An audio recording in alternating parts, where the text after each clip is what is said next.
HOA tried to control me, but they had no idea who I was. Watch what happened next. The tensions between homeowners and their HOA board had been simmering for a while, but it all came to a head one fateful afternoon. For months, I had received warning notices from the HOA, citing every minor issue in my home. A fence that was an inch too tall, my lawn not being perfectly manicured, and even the color of my front door. At first, I tried to comply, thinking it was just a matter of following the rules. But it didn't take long to realize that the HOA was overstepping its bounds, using their power to make unreasonable demands.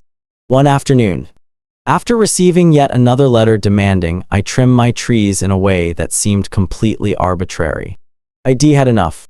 The HOA board had been making my life a living nightmare, issuing fines and threats for the most trivial of reasons. That day, I stood my ground and responded to their latest letter, stating clearly, "I am not under your HOA. You have no authority over me." It wasn't a flippant remark. I had done my research and discovered something crucial that no one had told me before. I didn't just own my house. I owned the entire block. All the properties surrounding mine, the homes that the HOA had been harassing, were also under my ownership. The HOA had no idea who they were dealing with, and they didn't expect me to challenge them. It was a quiet rebellion. A moment when I realized just how much control I had over the situation. When I sent that response, I felt a strange mix of relief and anticipation. Little did I know, this simple statement would escalate into something much bigger than I had ever anticipated. But in that moment, I was ready for whatever came next. The very next day, the unexpected happened. As I was sitting at my kitchen table, sipping coffee, I heard the unmistakable sound of sirens in the distance. At first, I thought it was just another passing emergency vehicle, but the sound grew louder, and soon, I could hear the screeching of brakes. A few seconds later, there was a sharp knock at my door. I opened it, only to be greeted by a police officer in full uniform, standing on my doorstep with a serious expression. "Are you the homeowner at this address?" the officer asked, clearly not expecting the response they would get. "I am," I replied, confused, wondering what this was about. The officer handed me a sheet of paper and explained that they had been called out by the HOA board for a dispute regarding property violations. I was stunned. A dispute over what? I hadn't broken any laws or done anything that warranted police involvement. When I asked the officer for more details, they mentioned that the HOA had reported my refusal to comply with their regulations and wanted the matter taken up with law enforcement. I was flabbergasted. I had simply expressed that I was no longer going to tolerate the constant harassment from the board. But calling the police seemed like an extreme overreaction. As I tried to explain the situation to the officer, I noticed a few other cars pulling up along the street. I could see HOA representatives standing in the background, their faces a mixture of frustration and disbelief. They had no idea who they were dealing with, and it was clear they thought they could intimidate me into submission. But that wasn't going to happen. What they didn't know yet was that I wasn't just any homeowner. I was about to turn the tables in a way they never saw coming. As the officer stood there, still looking perplexed, I decided it was time to drop the bombshell. "I am not just a homeowner here," I said, my voice calm but firm. The officer raised an eyebrow, clearly intrigued by the sudden shift in tone. "In fact, I own the entire block." The look on the officer's face was priceless, and I could see the confusion creeping in. It was clear that the HOA, and even the police, had no clue about the real ownership structure of the neighborhood. They had been treating me like just another resident, someone to be dealt with according to their rigid rules and regulations. But the truth was much more complicated than they could have imagined. With a steady breath, I explained how I had gradually acquired the homes around mine over the years. It had started as an investment, a way to expand my portfolio, but I had never bothered to announce it publicly. Why would I? In my mind, these properties were just part of a larger vision, and I had no intention of getting caught up in the petty politics of the HOA. The board had no idea that the person they were antagonizing had the power to change the entire landscape of the neighborhood. The officer seemed to process the information slowly, and I could almost hear the wheels turning in their head. Meanwhile, the HOA representatives, who had been standing at the end of the driveway, exchanged quick glances. Their smug expressions faded, replaced by uncertainty and panic. They hadn't realized they were trying to enforce rules on someone who controlled the very land they thought they had authority over. It was a power shift I hadn't anticipated.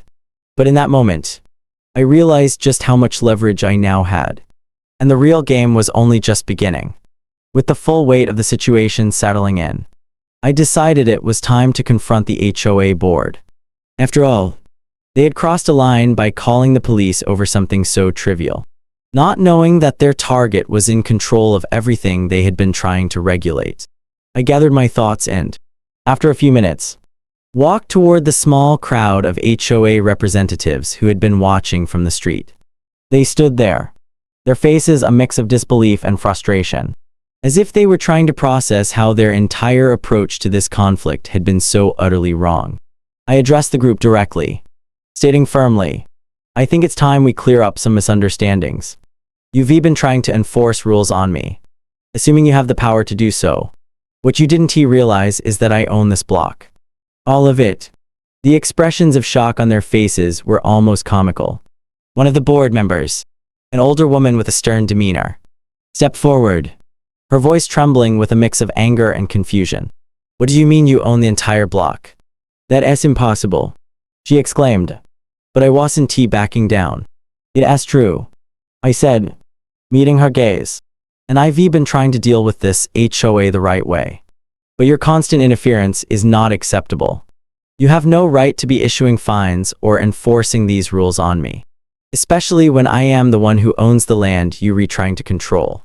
The more I spoke, the more they seemed to unravel. I could see their sense of authority evaporating. One by one, they stammered out weak protests, but their voices lacked the confidence they once had. I wasn't just a frustrated homeowner anymore.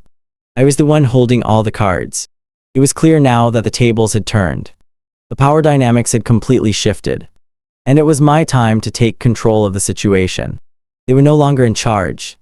And I wasn't going to let them forget it. As the confrontation with the HOA board unfolded, the aftermath was almost as dramatic as the moment of revelation itself. The once dominant board members, who had believed they were in control, now seemed deflated, their authority entirely undermined. It became clear that the entire neighborhood's power dynamics had shifted. The board members, previously so confident in their ability to dictate the rules, were now left scrambling, trying to save face. They had no choice but to retreat, their earlier demands suddenly null and void. I could feel the shift in the air, a subtle but undeniable change. What had started as a typical dispute over minor neighborhood rules had turned into something far more significant. The HOA, once a force of control and order, was now scrambling to find a new footing in a world where they no longer held the upper hand. Their attempts to intimidate and manipulate me into submission had backfired, and the sense of superiority they had once enjoyed was completely gone. I couldn't help but feel a small sense of satisfaction as I stood there, watching the board members exchange nervous glances. The officer who had initially shown up at my door, still unsure of what to do, had now taken a back seat, observing the unfolding drama without interfering. I could see a faint recognition in the officer's eyes.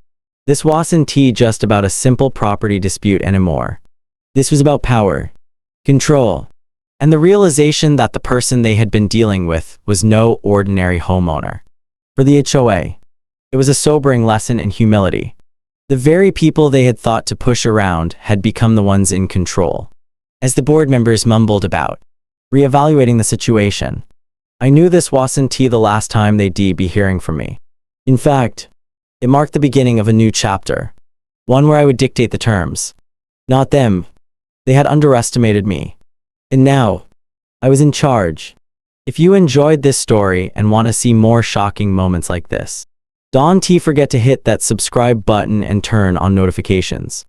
You won't want to miss what happens next.